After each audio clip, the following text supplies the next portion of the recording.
our second EAP seminar on Cohesion. It's the fifth of the EMI seminars. A lot of you were probably not here last week because of the holiday. The video from last week will probably be on the CTO website, or I will post a link to it on the EMI website so you can see it on my YouTube channel.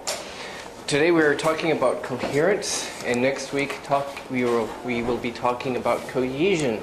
These are two similar concepts that kind of overlap. Sometimes it's arbitrary dividing the two, but cohesion really has more to do with the flow of ideas and how we connect ideas together in writing or in speaking, and how we connect sentences and phrases and clauses together. Coherence, which is next week, has more to do with the connection of words and the flow of words. So today, cohesion is more like the flow of ideas, sentences, clauses. Next week is more like the flow of words, particularly nouns and verbs. And next week we'll talk about definite and indefinite articles, that bane, that evil of English learners, as well as the perfect tense and other things that we use for cohesion. And it kind of overlaps with, for coherence, which overlaps with cohesion. So today, in terms of coherence, we are going to look at foregrounding and backgrounding again, and the use of main clauses and subordinate clauses. We'll talk about transitional words or connector words. These are words that we use to explicitly indicate the connection between clauses, between phrases, between ideas, and transitional devices. And also how to do this when we paraphrase or summarize. So often in academic writing we are referring to other sources and bringing in other sources either to support our points or to elaborate upon our points, or to maybe take issue and argue against those ideas.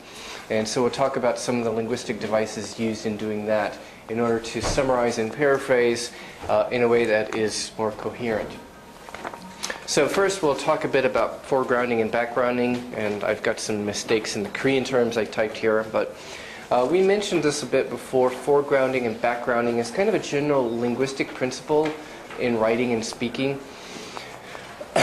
Foreground refers to what you're paying more attention to, and background is kind of the context or less important things that you pay less attention to. And this is kind of a principle from perception as well as in flow. So in reading complex sentences, you actually give more of your mental attention a bit more to certain kinds of clauses or phrases and less attention to others. And writers, good writers, make use of that in order to highlight or foreground certain ideas that are more important, and to background other ideas that are more secondary. So to illustrate, it's just like in perception, in vision. If you're looking at me, I'm in the foreground of your attention. Most of your attention is going to me. I'm in the foreground. The background is less important stuff, maybe larger stuff that's maybe less important that you're not paying attention to. You're probably not paying attention to the floor, the ceiling, the whiteboard, the podiums, or the light fixtures, or flies flying around the room, or other things. That's the background, which you pay less attention to. There's a similar principle in language and writing. In academic writing, we use a lot more complex sentences with subordinate clauses. That's a 정석절. And subordinate clauses tend to be used for more backgrounded information. Main clauses tend to be used for more foregrounded information, the stuff that we want to highlight.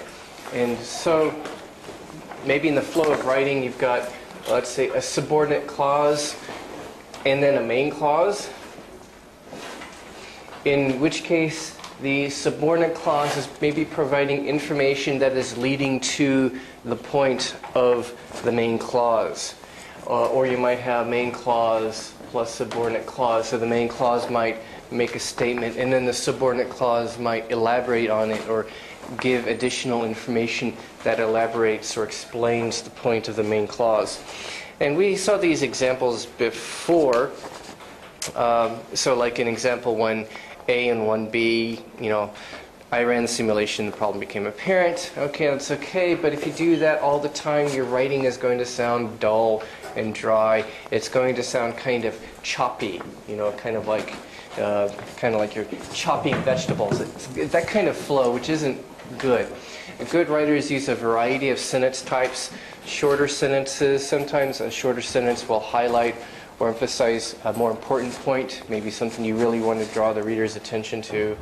And also longer complex sentences with, say, 2 or 3 or more clauses like this, where the main clause presents kind of really your main idea, and the subordinate clause presents information that leads up to or expands upon the idea of the main clause. And so 1B, after I ran, so after, that's a subordinating conjunction. And it flows better because it is backgrounding that clause. After I ran the simulation, the problem became apparent. So the problem became apparent is kind of more highlighted and more foregrounded. And so good writers make use of these things in order to have better flow.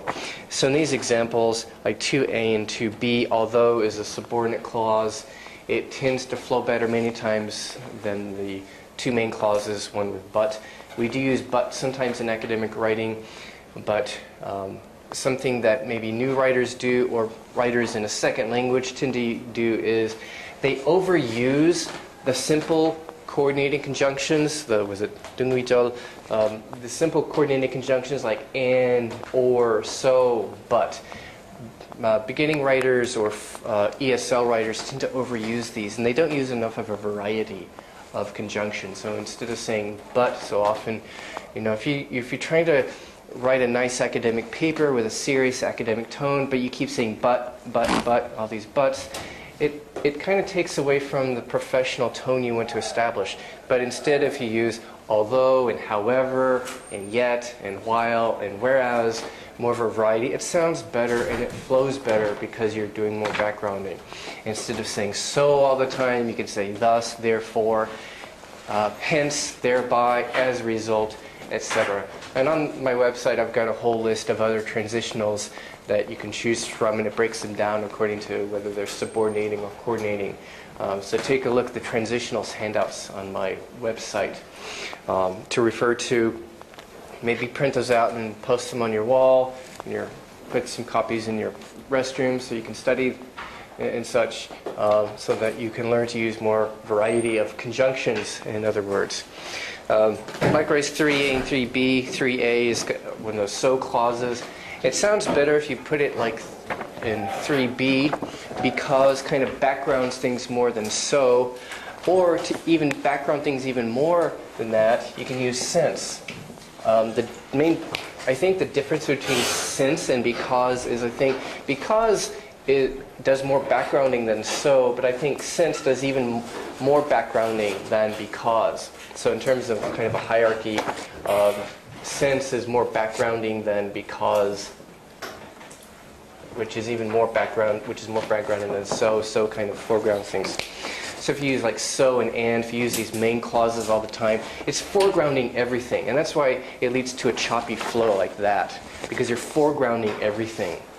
And it's not a very smooth or nice flow. And so good writers will make use of the variety of sentence structures. So read some of the good writers in your field, some of the maybe the better articles, published academic articles, and look at their use of sentence structures, how they probably use a mixture of longer and shorter sentences, and sentences that are maybe compound or complex, different, you can read the descriptions here, like a mixture of sentences of maybe 2 clauses, 3 clauses, and such, and learn from their style. So on page 2, there's some other devices that are used sometimes for backgrounding. And these are also useful, by the way, when you're citing sources and you're paraphrasing or summarizing sources. It's often good to kind of background them, like since so-and-so reported, claimed, discovered that, blah, blah, blah, and then your main clause with your main point, what you're doing with that. So some other backgrounding devices, of course, you can read these on your own. Prepositional phrases, participle phrases, kind of like subordinating clauses, can also background things. C, infinitive and gerund phrases. D, I mentioned subordinate clauses. E, sometimes more general wording. So types of more general wording, there are certain kinds of verbs that are very common, like light verbs. And we don't use these as often in academic writing, but these are very common general meaning verbs, such as do, go, come, set, take, run, and such, and there's a list there. Now, we don't use these too often in academic writing. Occasionally we might. These are better to use, by the way, in speaking. If you're teaching or if you're giving a lecture and you can't think of the right verb, it's good to kind of know your light verbs, because they're kind of convenient, they're kind of handy, because they're very general purpose. You can easily think of them and throw them into a lecture. In writing, we don't use them too often, except maybe sometimes to background things. So light verbs, verbs that are kind of more descriptive, like seem, consist of, contain, comprised of, composed of, etc. Those are kind of descriptive verbs.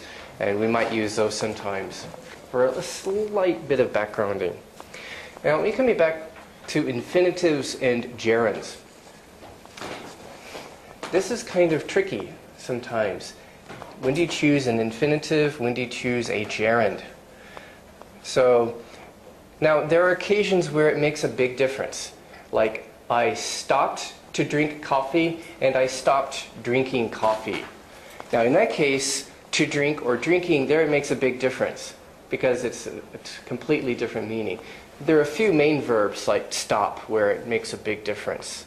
Where stopped to drink, like you're walking and you stop at the coffee shop, because in Korea there are coffee shops every 20 meters on the street. And so I stopped at a coffee shop in order to have some coffee. I stopped to drink coffee. Whereas stopped drinking coffee, I can't imagine that. I can't survive without coffee. But if for some reason I stopped drinking coffee, I would probably shrivel up and die because I can't live without coffee. But in most cases, it makes only a little difference. It's a little nuance in difference. So what's the difference between, say, I like speaking Chinese or I like to speak Chinese?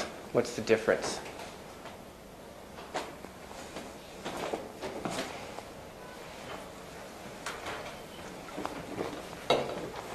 I like speaking Chinese. I like to speak Chinese.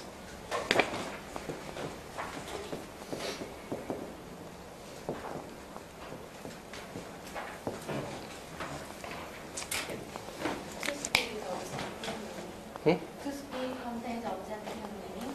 Objective meaning. What does that mean? It's related to purpose.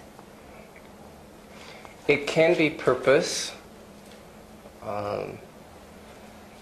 Okay, that's a possibility. What are some other differences? It seems that speaking is more general. More general? Okay, what does it mean more general?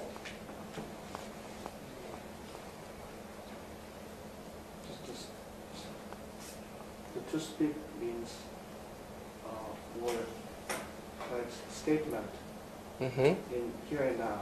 Mm-hmm. The speaking is beyond here and now. I just like speaking. Mm-hmm. Okay. Does that really help you to distinguish and say real time? You need to just think, oh, am I going to say to speak or speaking? I guess, I'm not sure, but I like to speak in Chinese.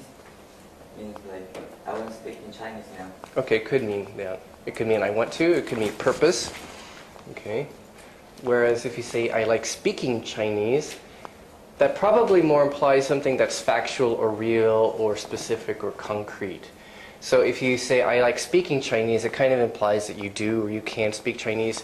If you say, I like to speak Chinese, it's a bit more general in meaning. It could mean that you speak Chinese, or it could mean, depending on the context, maybe you want to speak Chinese, or I sort of speak some, but I want to speak it better, or I would like, my purpose is to learn to speak Chinese, something like that. So the infinitive can have a bit more of an abstract meaning. It's a bit more abstract. Whereas this is kind of more of a real or concrete or factual, tends to be a bit more factual. The nuance, we're talking about a little nuance of meaning. So we're talking about nuance of meaning. In other words, it doesn't make a big difference in meaning oftentimes. It's more of a slight nuance, a slight amount of emphasis. This emphasizes a bit more of an abstract or general kind of meaning, and a bit more general because it could mean you speak it, or you want to, or you would like to, or you're trying to learn or something. So maybe you do speak it, maybe you don't. But here if you say I like speaking, it does mean, or it does imply that you actually speak or can speak Chinese. So that's a little difference in meaning. And that's the tricky thing. So an examples here are to provide equal opportunities or providing equal opportunities, implementing or to implement a rotation system depends on the kind of nuance you want to convey. And these things are kind of tricky for Koreans.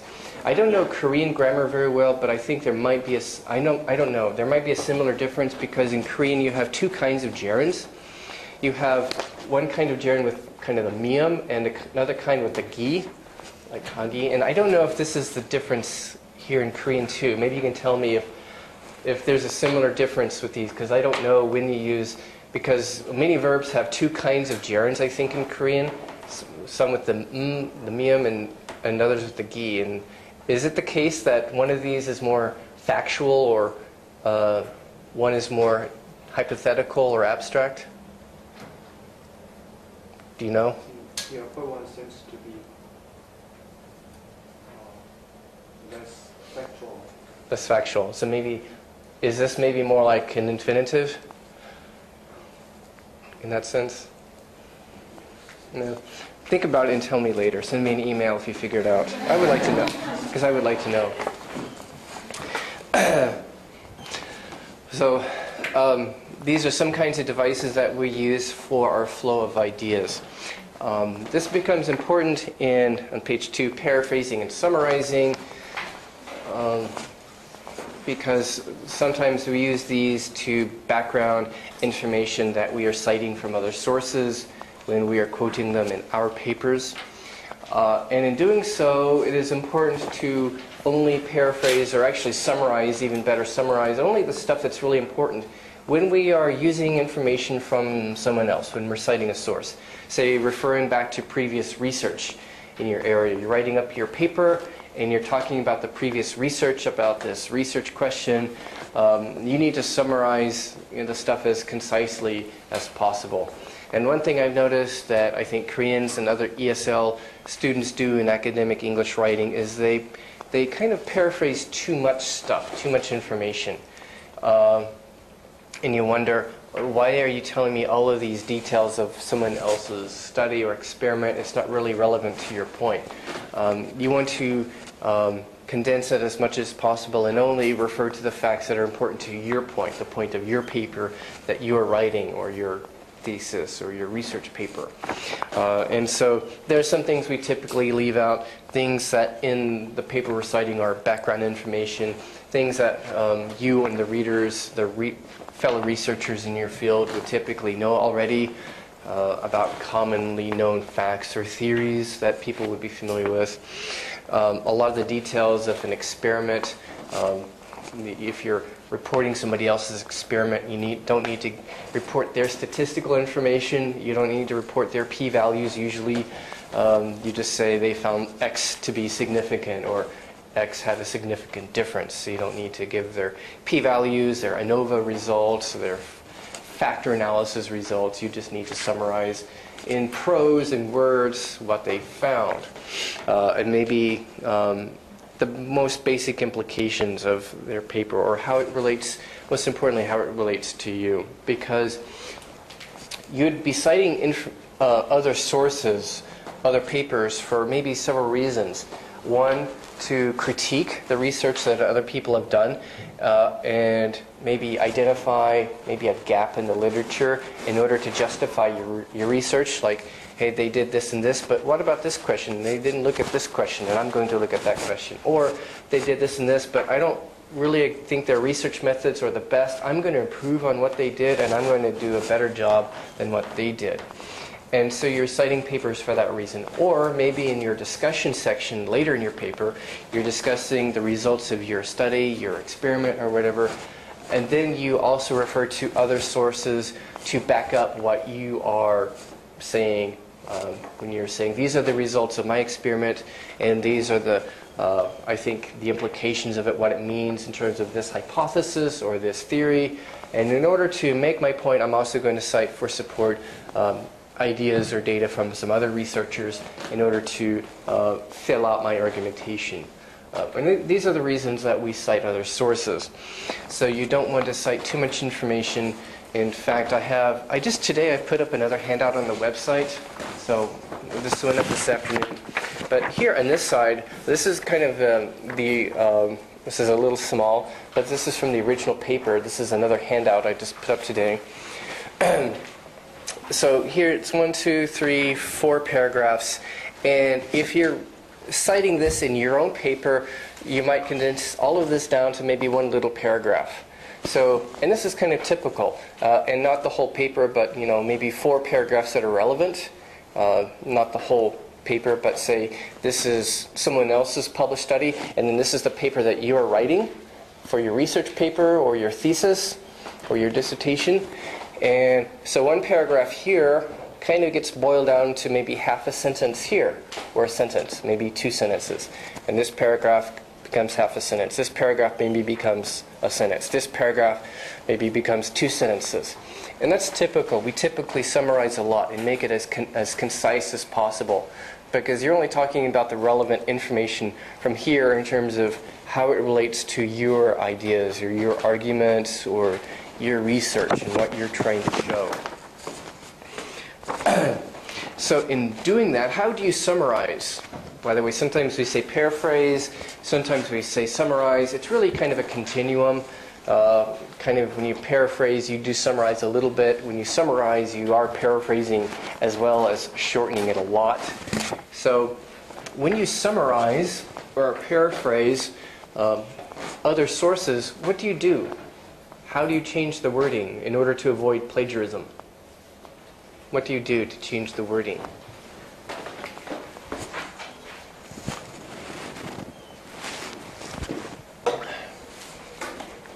What do you change? Because you don't want to just copy their words, you don't want to just copy and paste. That looks bad, you can get in trouble if you just copy and paste.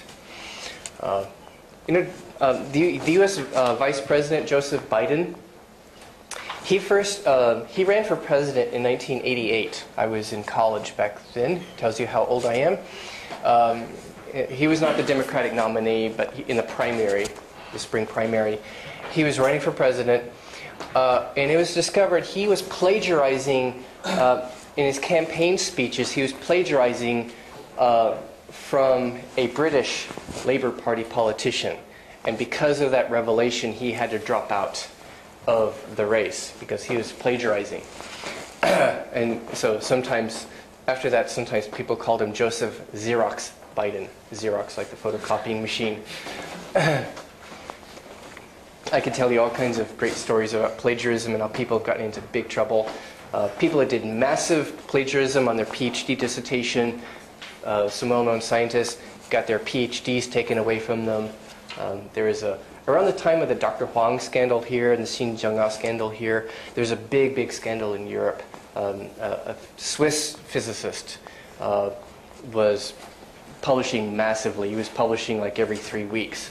And people wondered, how can you publish so much? Well, they looked at his data and he found he was making up data. He was also recycling, publishing the same thing in different journals. Recycling, self-plagiarism we call it. And he had done this also on his PhD dissertation. He had done massive, massive bad stuff with his dissertation. The university took away his PhD, lost his job. Scientific journals retracted his articles. Such. Just last year, 2 German politicians had their careers ended because they plagiarized in their PhD dissertation. One of them is the German defense minister, who was a very promising German politician. He was probably going to be maybe one of the next leaders of Germany. And it was discovered he plagiarized in his PhD dissertation. The university took away his PhD. He had to resign from German parliament. And he is now without any political job. He has ruined his political career because he plagiarized. And those were serious plagiarism cases. But what we want to talk about is maybe minor, less serious cases, maybe just copying and pasting sentences and paragraphs. So in order to avoid copying and pasting, how do you change the wording? This way, I think to find similar meaning verb and other Verbs. ways, I think to change the form, grammar form. Okay. For example, passive, Mm-hmm. passive form. Okay. So 2 things there. You mentioned verbs, and verbs are one thing, and other important words. So the most important words of the sentence are what we call content words, which are nouns, verbs, that is main verbs, not like little verbs like be and have, and modal verbs like would and could, but main verbs, adjectives maybe, and adverbs. So one thing you want to do, as much as possible, change the content words, find synonyms, find other expressions for the content words. And then you also change the sentence structure. Most often that happens when you are combining sentences, because you're maybe taking a whole paragraph here and kind of boiling it down to one sentence or half a sentence. So you're going to be changing the sentence structure. And in changing the sentence structure, you're going to be changing the minor words too. So you're changing the content words. The minor words kind of get changed when you change the sentence structure too. So you're changing the content words when possible, and you're changing the sentence structure by condensing, combining sentences. Now, there are sometimes words that you can't change. There are certain maybe technical words you cannot change. If it's factor analysis, you can't really find a synonym for factor analysis unless you use some kind of a paraphrase like this method or this procedure. So you can use kind of a different paraphrase instead of a principal component analysis. You might say this procedure or and such. Some particular devices here on page 3. Sometimes several sentences can be boiled down to one sentence with serial verb phrases. That means you have like several verb phrases in a sentence, like they observed English classes, coded teacher and student behavior, administered questionnaires to the students here in 2.3. So that was originally maybe one paragraph, which gets boiled down to describing the procedures of their survey research. That gets boiled down to one sentence where each sentence maybe is boiled down to a verb phrase, like observed English classes, coded the teacher and behavior and such. Or you could do this with passive verbs. English teachers were recruited, were observed, were coded, were administered. So each of those verb phrases is summarizing maybe a whole sentence, and this whole sentence is summarizing maybe a paragraph or half a paragraph. Next, of course, you often put those into the framework of a reporting verb, like so-and-so suggests, reported, that recommends, observed, discovered, found, conducted an experiment, and such. And on the website there's a handout on reporting verbs. And I think later on in another seminar we're going to talk more about errors that sometimes Koreans make with reporting verbs, because apparently there are differences between these things in English and Korean. Most often I see Koreans misusing the word mention, which I guess maybe is different in Korean. mention means to like briefly say something, and that's it. And so Koreans, I think, sometimes use mention in writing when really they should say maybe observed or discussed. Because if it's mentioned, that means so somebody briefly said something and then they went on. And I don't think that's what these writers want. So that's a common mistake with mention. So on the website there will be handouts on reporting verbs. See attributive adjectives. That basically is a grammar term referring to adjectives that come before the noun. So, for example, a standard counterbalanced experiment can simply summarize maybe several sentences describing how the experiment was done. Maybe they describe a typical experiment with this design. You can just say it was a typical counterbalanced experiment. The recent proposal, where that's simply summarizing maybe several sentences. A common thing is what's called nominalization, and this is a bit more complicated. So sometimes a whole clause or whole sentence can be reduced to maybe a simple noun phrase, maybe a more complex noun phrase, and that noun phrase in turn is maybe the subject of a more complex sentence. So for example, here they applied connectionist modeling in order to analyze how the mind processes dreams. This is kind of psychology here. Well, you could summarize that by saying their application of connectionist modeling to the analysis of dream processing. So that right there is it's a complex noun phrase, and that in itself is going to be maybe the subject of a bigger sentence. Like, their application of connectionist modeling to the analysis of dream processing provided a better description of the psychology of REM state dreaming.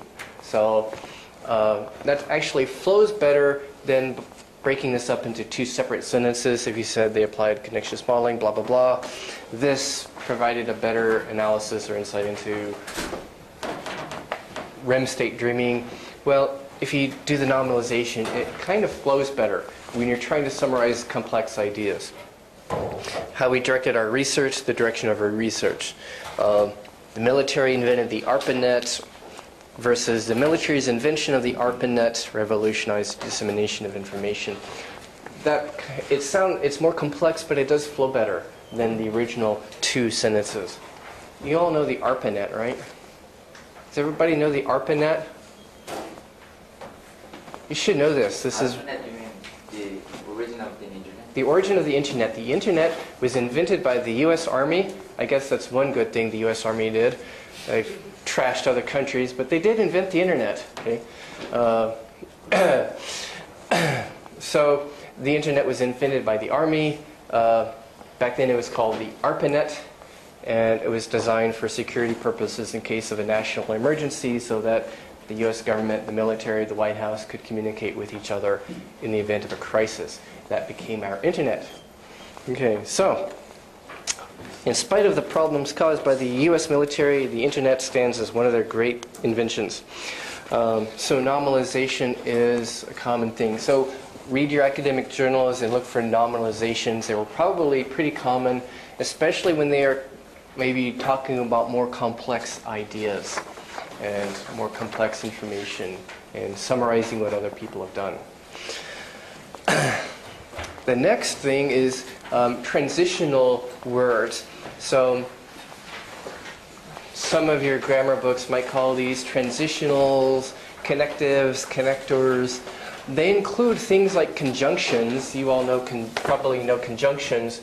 But also other things that are not really conjunctions are included. These are words like but, so, and, thus, therefore, whereas, but also things that are not quite conjunctions. Therefore is actually an adverb that kind of gets used or borrowed as a conjunction.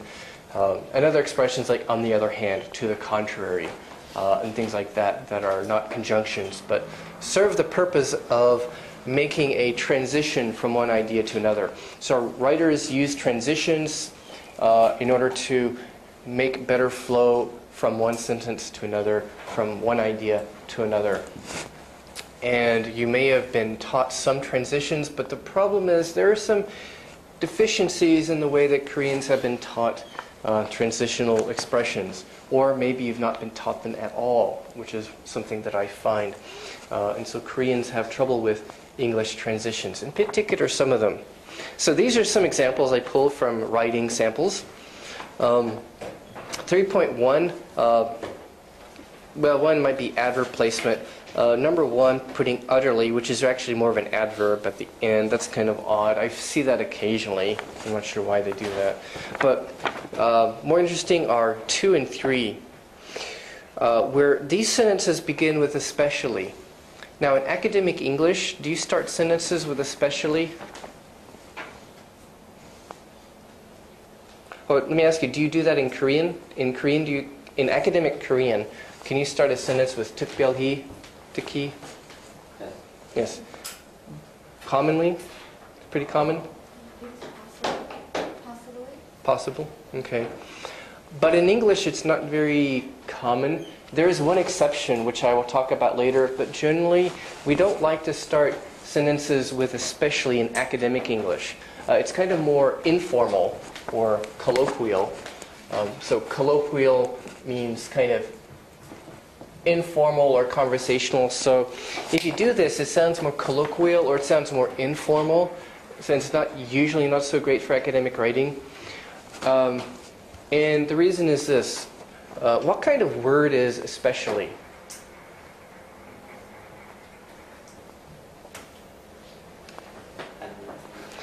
It's an adverb, but it's a particular kind of adverb. Where's my eraser here? Because actually, there are different kinds of adverbs.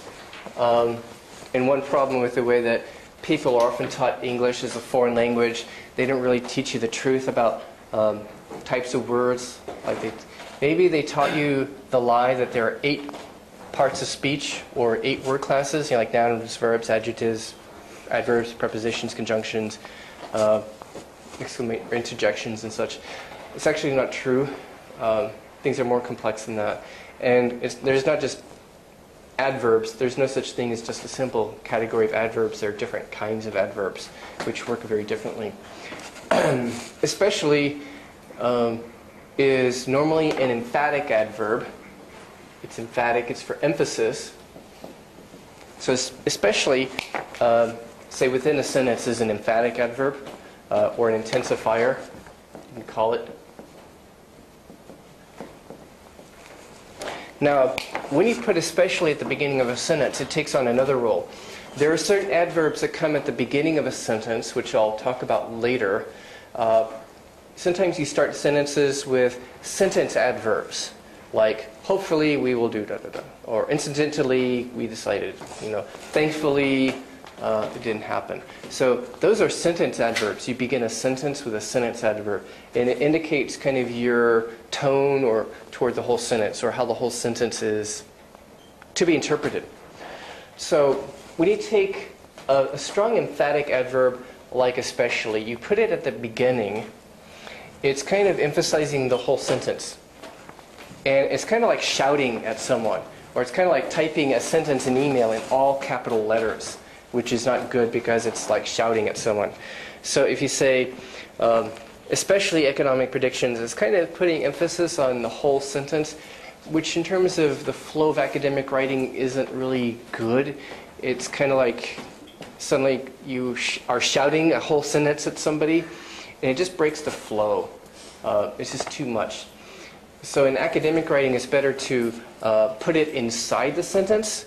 So here in number 2, economic predictions are especially useful where it is emphasizing a word inside the sentence. Especially useful. There it's modifying useful, the adjective.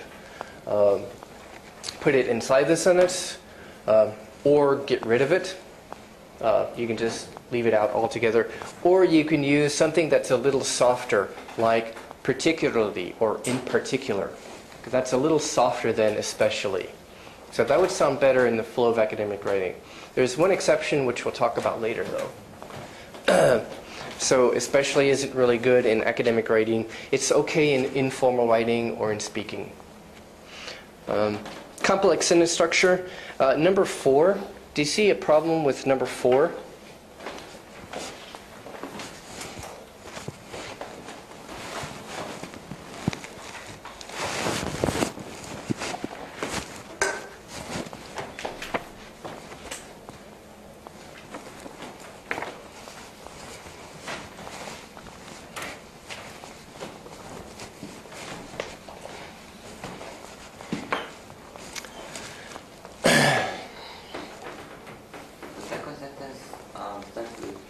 Mm-hmm.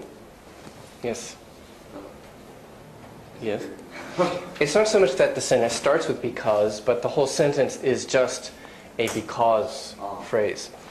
So because is a subordinating conjunction. And so this sentence is just one clause with because. That is grammatically incomplete. It is what we call a sentence fragment. Or it's incomplete. It's an incomplete sentence. Now, in very colloquial English, people do talk like this. In very colloquial English, people might use a because phrase as a whole sentence. But in formal English, it's not really good. It's incomplete.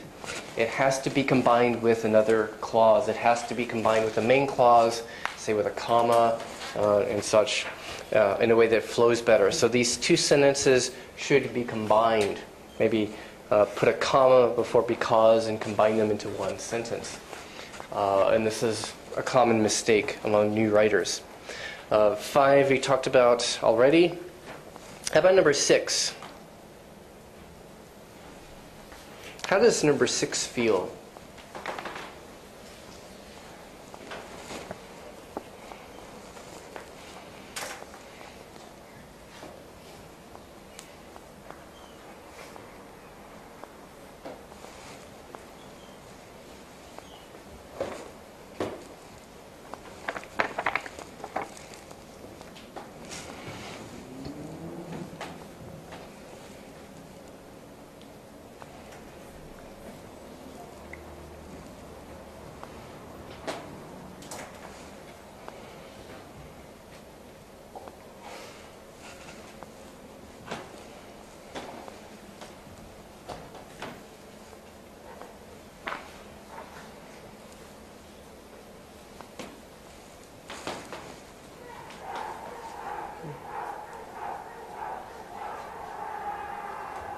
Okay. Some sporting event going on out there. How does number 6 feel? Does this seem like good writing? I think it's like conjunction. Mm-hmm. Okay, it needs some conjunctions. Why? What's wrong with it? Why does it need conjunctions? I don't really listen between the sentences. Okay, so one, the logical connection between, or the logical flow between sentences is not entirely clear. And 2, some of the sentences are kind of short and choppy. Like, sounds like they're chopping vegetable kind of rhythm and such. So you probably want to combine some of the short sentences, like paintings tend to use muted and cool colors. Maybe comma, maybe, I don't know, I don't know art, but maybe for example, when the background is light while the middle distance and da-da-da. So maybe for example and such there. Later on in the middle of the graph, portraits painted around the 18th century abound, and then that's it. In the next sentence, maybe you could say portraits painted during the 18th century abound, comma, many of which are excellent sources. So maybe using of which, relative clause, kind of glues the two sentences together, creates more of a flow, more cohesion, showing how ideas are connected. So that combines sentences for better flow and shows the relationship between ideas. Now the next part I've noticed Koreans have a particular difficulty with. One reason is because I think no one has ever taught you or others what's the difference between but and however and although and while and whereas. Do you know the difference? Probably not. Does it help when you look these words up in a Korean English dictionary? Because if I look them up if I want to know the Korean equivalents and I look them up in the dictionary, it's useless. Because for each of these words, it gives you the same, for each words in English, like but and though, when you look it up, it gives you the same Korean words for all of these, and vice versa. Pretty unhelpful, I found. So I don't know what the differences are between these Korean words. Was it 하지만, 그렇지만, and what else? What are some? 그러나, Okay. Maybe korona is kind of more like the general English but. I think hajiman and something jiman is kind of like although and such. I'm not sure however fits in there, but so that's kind of the problem here. Second, the problem is that Korean writers or Chinese or Japanese will just often use the same thing. They'll keep saying but. They keep saying so, and that's one problem. And I also notice a problem like in 7 and 8. What's wrong with 7 and 8? Besides maybe using but too much, what's another problem in 7 and 8?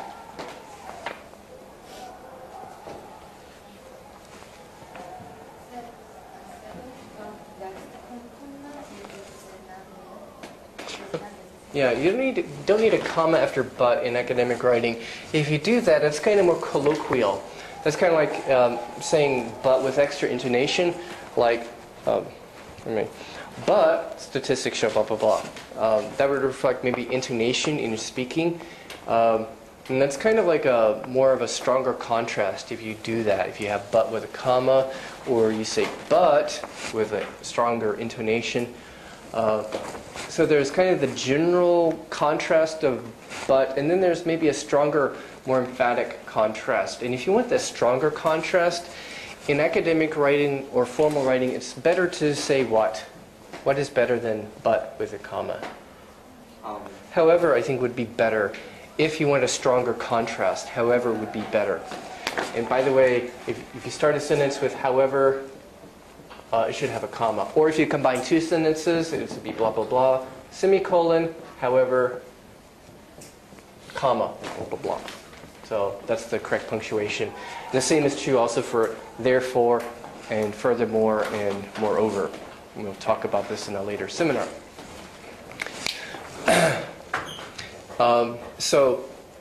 However has kind of a stronger emphasis than but. But also, like we talked about before, it kind of foregrounds things. Two main clauses, foregrounds both things. However is a bit better because it's a stronger contrast, it's more formal. If you want to background something, you would use though or although. So just like in Korean, the jiman, like blah blah blah jiman, like jiman, if you're describing your food. That jiman is like a subordinate clause in Korean. It's backgrounding that clause. And although it has the same function in English.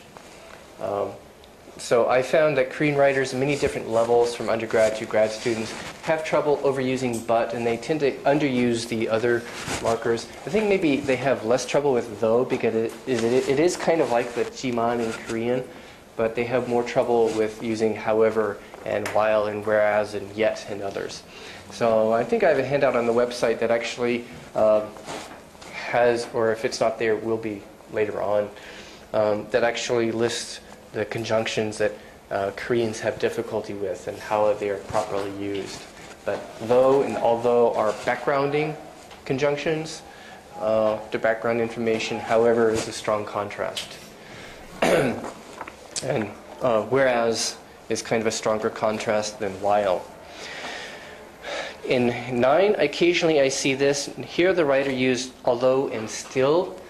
So if you say although, you don't need to say still. Still is kind of another contrast marker that's redundant. So don't do that. Just although is fine. You don't need to say still. 10 actually belongs with the next section. So 10 should be with 3.4 topic transitionals. So Koreans have difficulty with contrast markers because they work really differently in Korean than in English. Another thing is these topic transitionals. So it's actually 10 through 16, because these are used for kind of indicating the flow of topic, moving from one topic to another in your writing. And these are also very different between English and Korean, I found. So I see writers making mistakes like 11 and 12. This sounds very colloquial. Does this sound very good in case of daylight? In case of Turkey, these are undergraduate writers here. Does this sound like good English writing?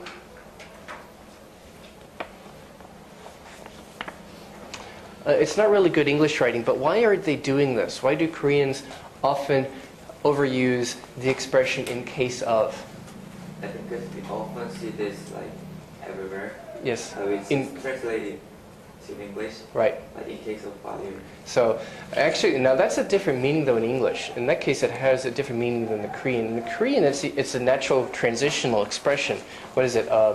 Is it 경유해? Like 경유해는? Right? Okay. So that works in Korean, but not really in English, or it has a different meaning.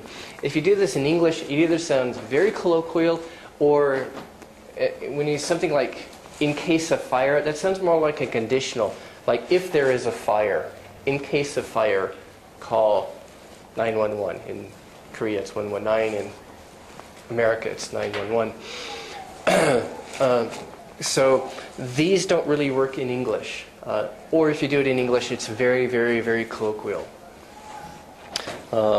So 11, you can get rid of this altogether. Just say daylight is composed of, or 12, if the buildings in Turkey were designed.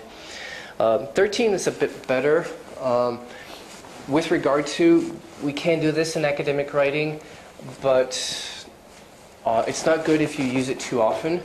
If you use it too often, it sounds kind of dry or mechanical. And I think maybe because you do a lot of these explicitly indicated topic transitionals in Korean, Koreans want to do this in English, but we don't really do this so much in English. So in Korean, you do it with certain phrases like 경우에는, but also I think you do it with, you have these, like a noun with maybe 은 or 는 at the beginning of a sentence. And I think it's also, I think these things also work as a topical marker or topic transition. You're indicating the topic of a sentence. And maybe you do this in Korean and you want to do this in English and it doesn't work as well. So I think those might be reasons why Koreans are overusing this. So with regard to, that's okay, but Koreans tend to overuse it in academic English writing. So if you use regard to, it's okay, but use it very conservatively. Or concerning and such. Number 14, I see Korean writers do this a lot. First, second, third. Is that really good for English academic writing though? Like first blah blah blah, second blah blah blah, third blah blah blah? Okay, it's I don't know if you do it in Korean academic writing, but I think one reason that, why do Korean writers do this a lot in English?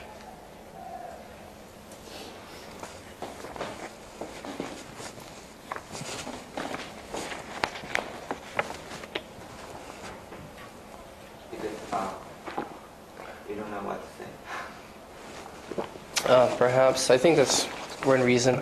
Another reason might be maybe when you take the TOEFL or TOEIC, or when you study for it, for the TOEFL essays, you just go first, second, third, and it looks good for a TOEFL essay, and that's fine for that purpose, but it doesn't work so well in academic writing. In academic writing, it tends to sound mechanical or dry, unless you're kind of laying out really complicated or abstract ideas that are hard to follow. But otherwise, we don't usually do this in academic English. We just start sentences with a full noun phrase, a regular noun subject, and that's usually fine. Also, Koreans tend to, at least some Koreans I've noticed, will do this. They go first, secondly, third, fourthly, which sounds odd. So what's the difference between first, second, third, and firstly, secondly, thirdly?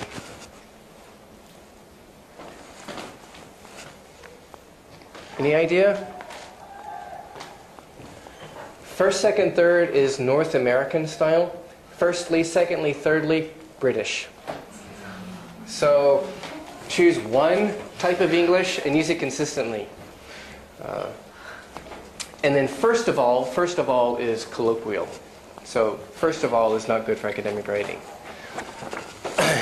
15 and 16 Koreans tend to overuse there is, there are. We use it occasionally, but not that often. And again, it's probably because of 있다 in Korean, which doesn't translate directly into English. But there is, there are, so we're making a topic shift, shifting, introducing a new topic. We don't do it as much in academic English writing. It sounds more colloquial if you do it a lot. It's better to either indicate a new topic just by maybe with another transitional word, or starting a sentence with a new full noun subject, or a new paragraph. If you really want to highlight a change in subject, you can start a new paragraph. 3.5, besides is kind of colloquial. It's better to say in addition to. Whether or not is colloquial. It's better to say whether. That's fine. That's good enough. 19, if you have like a list of things, don't use etc. too much, especially if you begin a list by saying for example or e.g., x, y, z. In that case, don't say etc. because it sounds redundant if you've already got for example, blah, blah, blah, or e.g. In that case, don't use etc. It's rather not needed. 20 is kind of like with regard to when you resume a topic, come back to a topic. Anyway, is kind of colloquial. Sometimes, as you see here, as discussed, or in another example, such, or the aforementioned, and such. So let me move on to section 4. Also, when you're citing sources, or when you're simply arguing for your point of view in a paper, or your theory, your interpretation, you need to anticipate possible objections to your arguments, to your ideas, or you might be critiquing some previously published idea and maybe critiquing it and arguing against it.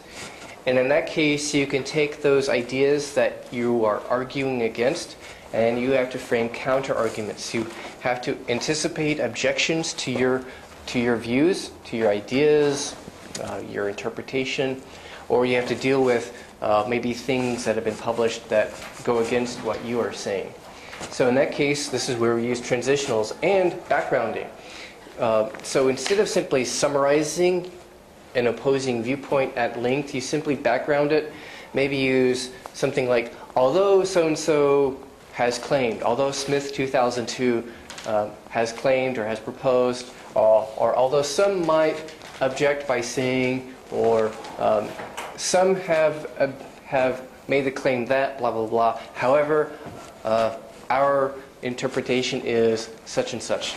So you can use these transitionals, like these contrast markers, and sometimes as backgrounding, maybe background what the opposing view would say with these devices, and then present your counter argument. And there are a few examples here which you can look at. I'm going to move on. Some other transitional devices on page 6. We mentioned sentence adverbs earlier. These are adverbs that begin a sentence to indicate your view or your attitude toward the whole sentence, or how the whole sentence is to be understood or interpreted. So there are a lot of these in English, actually, apparently, basically. By the way is kind of colloquial, so do note by the way is colloquial, besides is colloquial. In addition to is better than besides for formal writing. Something that's kind of similar in 5.2, I call it topical adverbs. These are like sentence adverbs, but these are more words. These are usually more academic words. So, for example, aesthetically, blah, blah, blah. So in this example, economically, this would be infeasible to implement while the markets are too unstable. So it's kind of indicating something about the theme of the sentence, like economically, blah, blah, blah. Psychologically, blah, blah, blah. Or biologically, yada, yada, yada. The sentence adverbs and topical adverbs, one might indicate your theme, the theme of the sentence, or two, your attitude toward the sentence, or they might be placed at the front of the sentence instead of inside the sentence, if inside the sentence you have too many other adverbs already. If the main part of your sentence is crowded with adverbs, you can take one of these guys out and make it a topical adverb or a sentence adverb. And sometimes these are used for emphasis and to highlight or foreground ideas too. The next thing is what's called inversion. So here at the bottom of page 6 is a paragraph here, and then at the top of page 7 are two possible ways of finishing that paragraph. So take maybe 1 minute to look at this paragraph, and then on the top of page 7, choose which of these you like better. And both of these are correct, but one might flow better than the other. So at the top of page 7, choose which one, number 1 or 2, would be a nicer way to complete the paragraph at the bottom of page 6.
Okay, you finished? Okay, so in order to complete the paragraph, 1 or 2 are possible, but which sounds better? Which flows more nicely?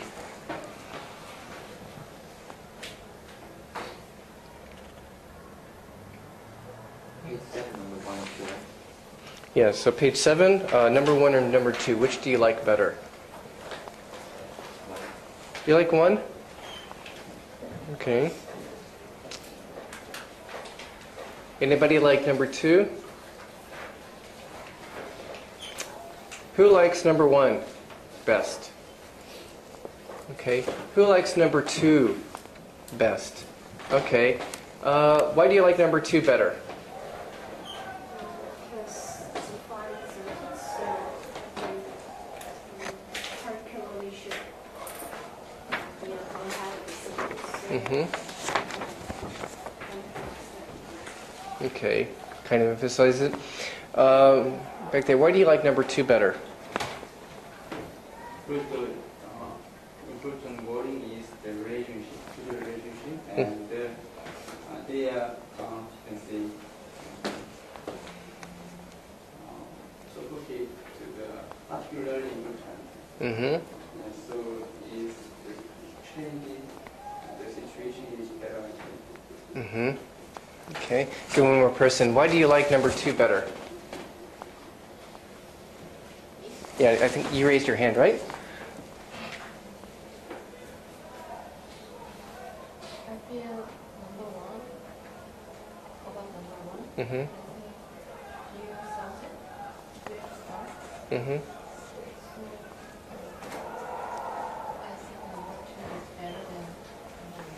Okay.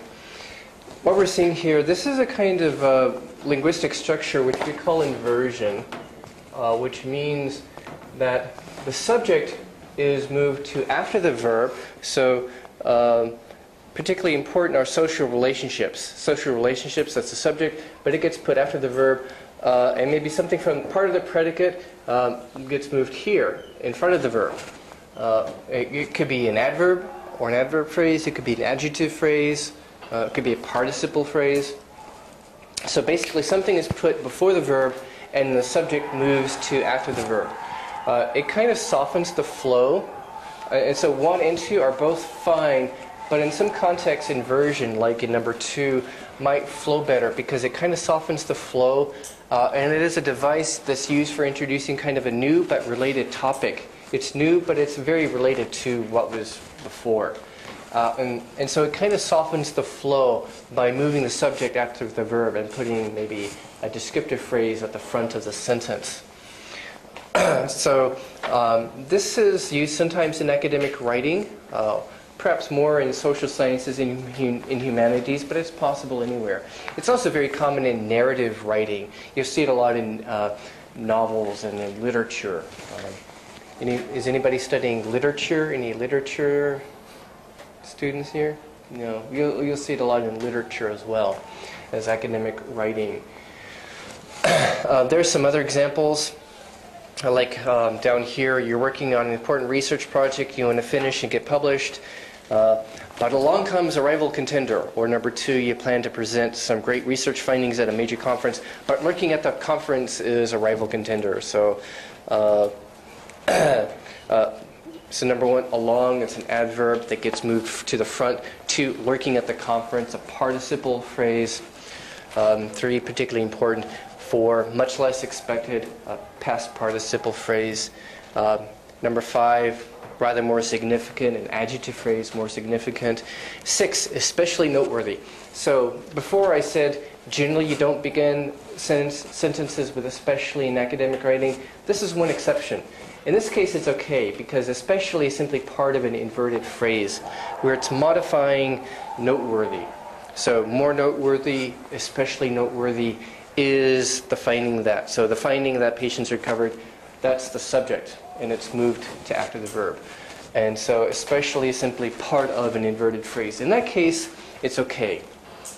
So that's the one case where especially is okay at the beginning of a sentence in academic writing. So it's the same as the impossible is nothing. Famous phrase, Impossible is nothing? I don't think that's really an inverted phrase because, well, nothing is impossible. Impossible is nothing. I'm not sure what that is linguistically. I have to think about it later. It's not inverted, I don't think, but it is playing another kind of maybe similar trick with the sentence flow.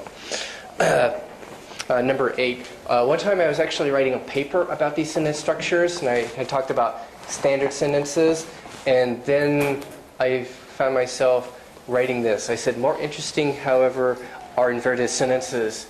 Then I realized I just wrote an inverted sentence to talk about inverted sentences. So here, like number 3, it may not work as well because in number 3 up here, it's kind of shifting from one topic to another. It's mentioning a bunch of different things. But in this paragraph at the bottom of page 6, it's kind of talking about one thing. And then in comes the inverted sentence, and the inverted sentence works better in that kind of situation. So inverted sentences are sometimes used to make kind of small transitions to a related topic. It's related to maybe the several sentences that come before it. Several sentences are talking about the same thing. Use an inverted sentence to make a smooth transition to a new, slightly related topic. I'm not going to talk about the last part on the handout. I'm actually going to do that next week. But something else I wanted to mention, which I didn't put in here, there are a couple of other structures that I want to mention. You might see these. These are not so academic. These are kind of more colloquial. So I want you to know that these are useful, but they are colloquial. Linguists call these clefs. So, for example, something like it's the XNA that we want to use, not the DNA, okay, or what we want to use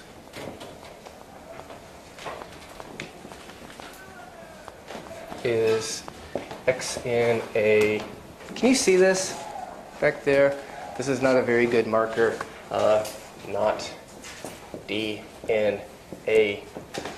A few months ago, some biochemists created a new kind of biological molecule. They called it XNA. It's kind of like DNA, but it was synthetic. It was made of different chemicals than what human DNA is made of. And they were kind of playing around with maybe different possibilities. Maybe you can make life from other chemicals than what our DNA is made of. So let's say you're a mad scientist, you want to create your own life form in the laboratory. Maybe you want to create a monster like the monster in, you know the movie Guimul? That was a cool movie a few years ago. Maybe you want to create your own monster like that, your own synthetic life form. So maybe you want to use this XNA that they created instead of regular DNA. Maybe it's easier to work with. So you might say, it's the XNA that we want to use, not the DNA. So it's basically, it's the something that is this kind of structure.